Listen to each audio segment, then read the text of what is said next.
Do you enjoy the side of things of getting to leave America and teach all around the world? Because that's what you're doing at the minute. Yes, I love to travel. It's proven to be very difficult in the chair. Of course. The airlines likes to break the chair. But I love it. I'm doing it. I'm out there. I'm living, Yeah. God gave me another chance. And I was on my deathbed. And I'm here, I'm back, and I am the Pied Piper of dance. Yeah, you've struggled quite a lot over the years, both physically and I suppose mentally. Tell us about that, and I suppose what were the most difficult times for you?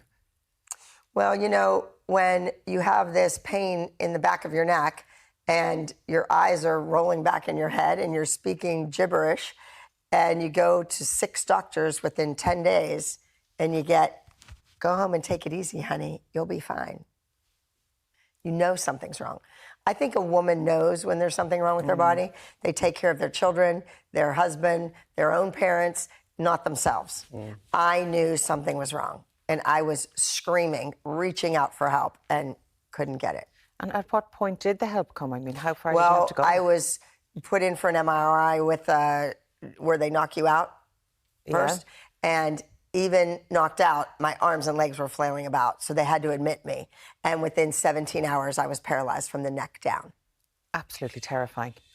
And then the emergency surgery, Dr. Human Melamed did it, and he went in blind, no MRI. And I remember hearing him say, I don't know whether to go in the front or the back, the front or the back. And then I heard him say, okay, we're going in or we're going to lose her. Get the theater ready.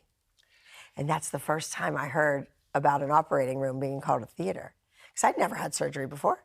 So I was like, what did that mean? Am I dying?